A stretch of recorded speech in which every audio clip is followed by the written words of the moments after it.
Si on regarde notre quatrième chakra, celui-là, c'est le chakra de l'amour.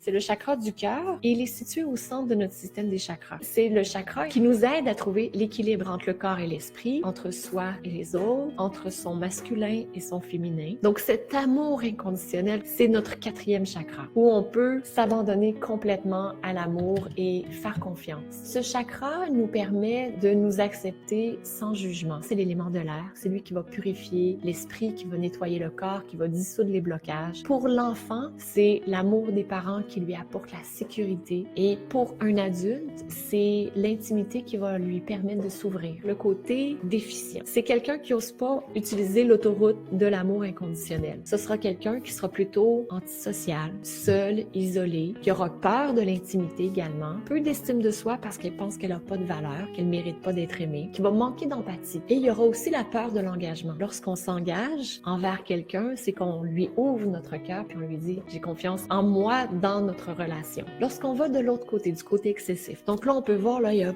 beaucoup d'amour qui arrive. Peut-être au détriment de d'autres choses aussi, c'est le fait d'en donner beaucoup ou encore de vouloir en recevoir beaucoup d'amour. Donc on a le côté de dépendance affective. On regarde l'autre et on se dit « donne-moi de l'amour, je reçois mon amour grâce à toi ». On a de la difficulté à s'aimer soi-même. Il peut y avoir de la jalousie parce que une fois qu'on a la personne, on se dit ben cette personne m'apporte de l'amour, surtout je veux pas la perdre. On peut vivre à travers les autres parce que inconsciemment on a moins de valeur, mais comme on veut recevoir l'amour des autres, on veut donner notre amour aussi aux autres. On a aussi de ne pas avoir de frontières. Autant lorsqu'on est déficient, on aura des frontières qui seront quand même grandes, on veut pas que les gens arrivent, mais lorsqu'on est excessif, on va rentrer dans les frontières des autres puis on va laisser n'importe qui entrer aussi dans nos frontières et on peut essayer de plaire de façon excessive aux autres. On peut avoir tendance à agir comme une victime parce que lorsqu'on agit comme une victime, comme un martyr, on a de l'attention des autres puis ça peut être confondu avec une forme d'amour. Et maintenant, équilibré. L'équilibre, c'est qu'on est attentionné, on s'aime, aimer ses forces et aussi ses vulnérabilités. Ensuite, lorsqu'on va vers les autres, c'est d'être empathique, d'accepter les autres tels qu'ils sont. C'est aussi de vivre dans le contentement, être heureux avec qu'est-ce qu'on a. Ce sont des choses qui nous aident énormément à équilibrer son chakra. Vous avez aimé cette vidéo? Je vous invite à cliquer sur j'aime et à la partager auprès de vos amis. Abonnez-vous aussi à la chaîne pour recevoir d'autres vidéos inspirantes de Diva Yoga.